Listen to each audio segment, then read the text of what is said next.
Hey guys, and welcome to day 16. Sorry, I just kind of lost track a little bit of it there. And today we're looking at the Garden of Gethsemane, and this is in Matthew chapter 26, verses 36 to 46. So Jesus went with them to the place called Gethsemane. "You sit here," he said to the disciples, "while I go over there and pray." He took Peter and the two sons of Zebedee with him and began to be very upset and distressed. "My soul is overwhelmed with grief," he said, "even to death. Stay here and keep watch with me." Then going on a little further, he fell on his face and prayed. "My Father," he said, "if it is possible, please let this cup go away from me. But not what I want, what you want." He came back to the disciples and found them asleep. So he said to Peter, "Couldn't you keep watch with me for 1 single hour? Watch and pray so that you don't get pulled down into the time of testing. The spirit is eager, but the body is weak." Again, for the second time, he went off and said, "My Father, if it is not possible for this to pass unless I drink it, let your will be done." Again, he came and found them asleep. Their eyes were heavy. Once more he left them and went away. He prayed for the third time, using the same words once again. Then he came back to the disciples. "You can sleep now," he said, "and have a good rest. Look, the time has come and the Son of Man is given over to the hands of the wicked people. Get up, let's be going. Look, here comes the one who's going to betray me."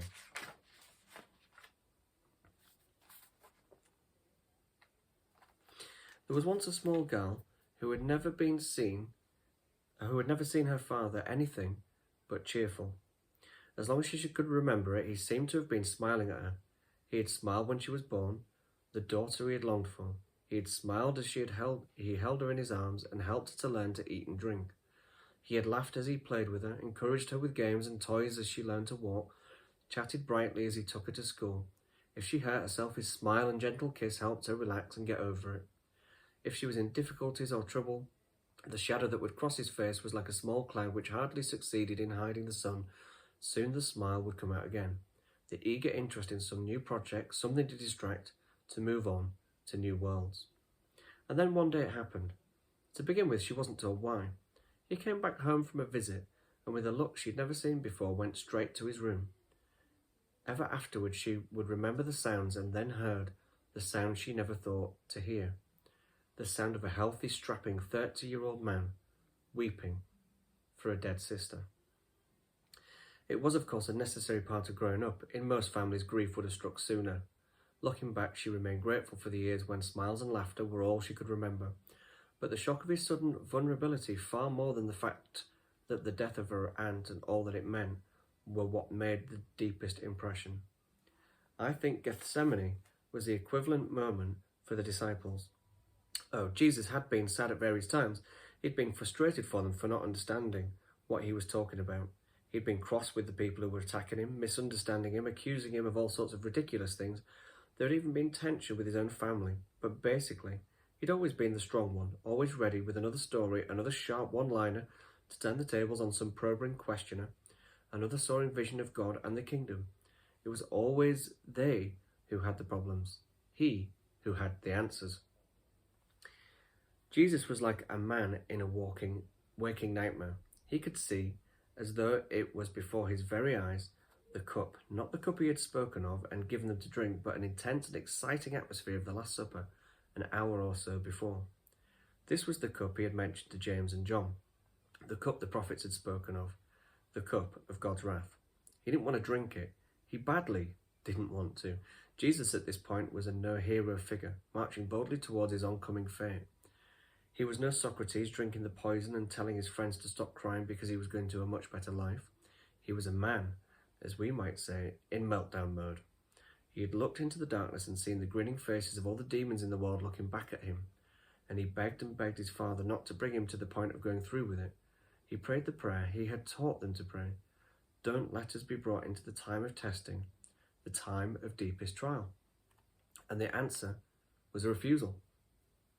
Actually, we can see the answer began given more subtly than that implies, as the first frantic and panicky prayer turns into the second, and then the third. To begin with a straight request, let the cup pass me by, with a sad recognition that God has the right to say no, if that's the way it has to be. Then a prayer which echoes another phrase in the Lord's Prayer, if it has to be, may your will be done. The disciples probably didn't realise that when Jesus gave them the Lord's Prayer, this much of it would be so directly relevant to him. He had to live with what he taught. Indeed, the whole Sermon on the Mount seemed to be coming true to him, as he himself faced the suffering and sorrow of which he'd spoken on his way to being struck on the cheek by being cursed, responding with blessings.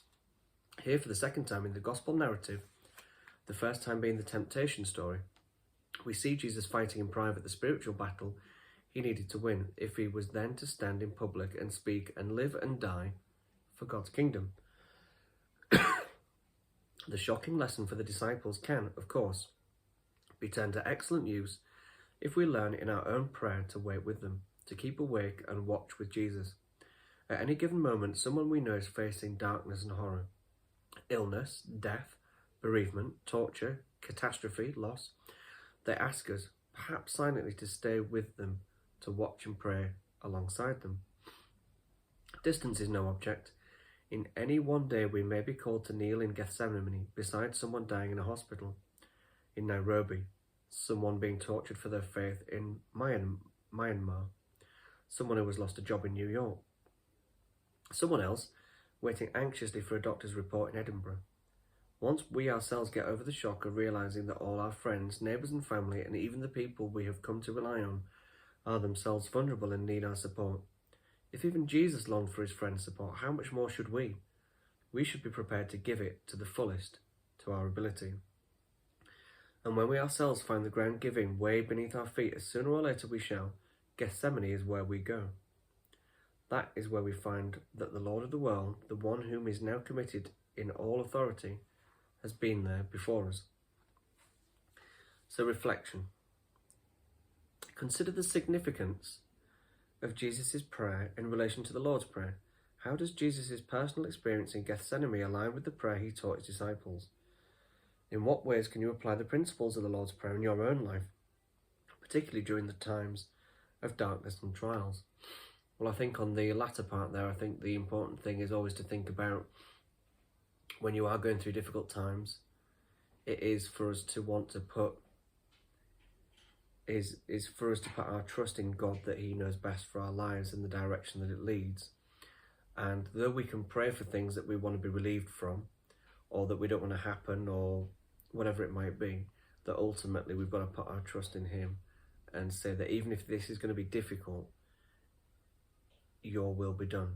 It might be for the better for other people, it might be better for our own spiritual growth, or it might show a light to God's love to other people more. But ultimately it's to do the will of God himself.